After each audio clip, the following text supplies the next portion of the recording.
Good morning. I'm Cheryl Casoni. I'm in for Maria Bartiromo. It is Tuesday. It is July 28th. It is 7 a.m. on the East Coast.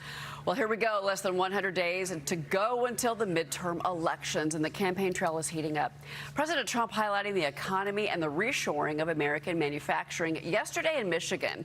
The president is taking aim at the Democrats and the progressive wing's slow march into Marxism. Watch. We're running against communists. Now, this is crazy. What's going on? But we're going to win very big. You see what they want to do? You see what they want to do? They want to take your houses.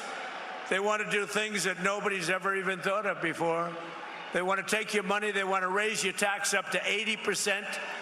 I gave you the biggest tax cut in the history of our country, so we'll keep it that way.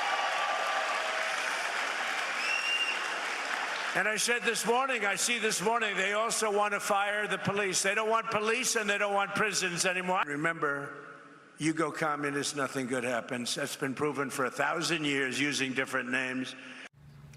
Decision Desk HQ giving Democrats a 60% chance of winning the House. Republicans saying a 60% chance of keeping control of the Senate. Joining us now here on set, North Carolina Senate candidate and former Republican National Committee Chairman Michael Whatley. Michael, great to have you on the program this morning. It's good to be with you. We're going to get to your campaign, but first I want to get your take, especially as the former chair of the RNC. I mean, look, Democrats right now are projected to win the House 225 to 210. And the Republicans, according to this Decision Desk HQ, are projected to have a very, very narrow margin but keep the Senate. What do you say? Well, elections have consequences, and this is really a contrast election between common sense on the Republican side and communist crazy on the Democratic side. And every single race that we're seeing across the country, the Democrats are putting up candidates who are going further and further to the left. They are walking away from Main Street. The people of America, the people of North Carolina, they want a strong country. They want strong borders. They want safe communities. They want a strong economy. That's what me and the rest of the Republican Party is fighting for. And when you put that case out to people and tell them it is this or it is going down the path of communism, I think that people are going to be there. But, you know, Liz Peek, we talked about this last hour, that the big, beautiful bill, the act, Americans don't understand that it benefited them this year. I think members of Congress have done an absolutely deplorable job of marketing the big, beautiful bill. Some of them are, we had a fellow on earlier talking about how they're going to go out and talk about it now. It's been there for almost a year. I mean, what are they waiting for? And we know that once they explain it, people actually like the big, beautiful bill. So question to you, as you're campaigning, are you highlighting the no taxes on tips, the no taxes on overtime, all the things that were in that bill and that absolutely statistically helped middle-class Americans? Absolutely. We've done forums all across the state. I've been to all 100 counties in North Carolina, and we've done no tax on tips forums. We've done no tax on overtime and no tax on Social Security.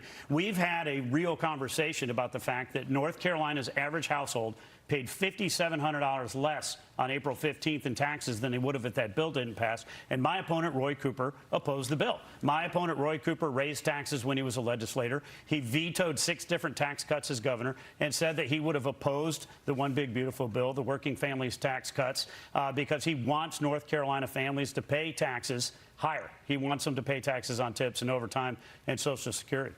Yeah, the economy, Mark, key issue for the midterms, for Michael Whatley's campaign, I mean, in general, for the state of North Carolina, but for all states. I mean, this is about the economy right now. Yeah, and the economy is very strong right now. I mean, we're talking about Industrial Revolution 2.0. But question for you, I mean, the U.S., we have the highest per capita GDP in the world, and that is complements of capitalism, right? Meanwhile, on the left, they're pushing socialism. And there's a lot of American voters out there right now that are obsessed with socialism, especially the younger generation. What do you make of that? Well, look, I think, again, you go back to the contrast, right? If you go to a voter and you say, hey, I'd like to give you more, most voters are going to say, OK. But if you explain to them what the costs are actually going to be, they will not go there, right? And there's a lot to unpack when we talk about that socialism. You know, we've got candidates in New York that are saying, hey, we need to get rid of prisons. My opponent, Roy Cooper, has already emptied them out. He put 4,200 prisoners out on the streets of North Carolina because he didn't want them to get COVID in jail. That included hundreds of them who had committed aggravated assault, assault with a deadly weapon, sexual assault, rape.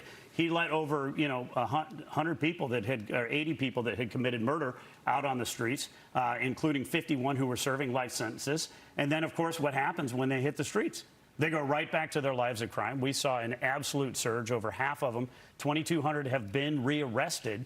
And there's been, 50 of them that have committed murder, or 25 that have committed murder since they were let out. I mean, it's absolutely appalling that you have empty seats at 25 tables this Thanksgiving, this Christmas, and next Easter because Roy Cooper put those monsters back on the streets. And I know I definitely wanted to get to North Carolina with you, but just kind of broader, just for a moment with you, Michael, just because of your past experience. I mean, the Democrats are targeting, in particular, as they're trying to flip the Senate, they're targeting Ohio, they're targeting Michigan, Maine. Of course, Graham Plattner is out, Troy Jackson is in, but the DSA is flush with cash, and they're really pushing these really far left candidates out there, and they're also targeting North Carolina. I mean, these are Senate seats that the Democrats believe that they can flip. Yeah, well, look, we're going to have the most expensive Senate race in the entire country down in North Carolina. $600 to $800 million is going to be spent, and at the end of the day, it's going to come down to positions. Good policy is good politics, and we saw that in 2024. Democrats outspent us by $1 billion in that election. Kamala Harris spent $2.5 billion and went down to a historic defeat. The fact is, you've got to talk to voters on their terms. You got to talk about the issues that they care about, and you have to put solutions on the table. The Democrats are not doing that right now. Well, but they're putting money into these campaigns. I mean, North Carolina Republicans are urging the national GOP invest more in this campaign, or, to your peril if you don't. Name recognition is important to them, but a Senate Majority PAC pouring another $11 million into North Carolina Senate race. That total commitment is now $42 million to support Roy Cooper. Yeah, and the Senate Leadership the game Fund. Of money Yeah, in look, the politics, Senate Leadership Fund has already put down $71 million in North Carolina. They're putting over $200 million around the country. The fact is, we will have enough money to get our message out and to go talk to the voters. I've already been to 100 counties, all 100 counties in North Carolina. We've done forums, we've done engagements, we've done tours, we've had meetings, and everything that I hear across that state is they want somebody who's going to fight for them. They want somebody who's going to fight for their communities, fight for their families. That's what I'm out there talking about, and that's what other Republicans are doing around the country. Michael, one of the big topics, obviously, the cost of living. What is your answer to people who say, I just can't make ends meet? People need to make more, and they need to keep more. We need more jobs. We need better jobs. We need higher take-home pay. We also need to make sure that we bring down inflation. We bring down interest costs, and we get taxes are going to be lower so people can actually keep more of theirs. The underlying principles of the economy are always going to drive these elections, right? It's the kitchen table issues, and we need to have more of it. Michael Whatley, this race, your race, it's a key race that we're going to be watching. Yep, thank you. Good to see you here in New York, sir. Thanks for coming in, Michael Whatley. We're going to take a quick break. We'll be right back, everybody.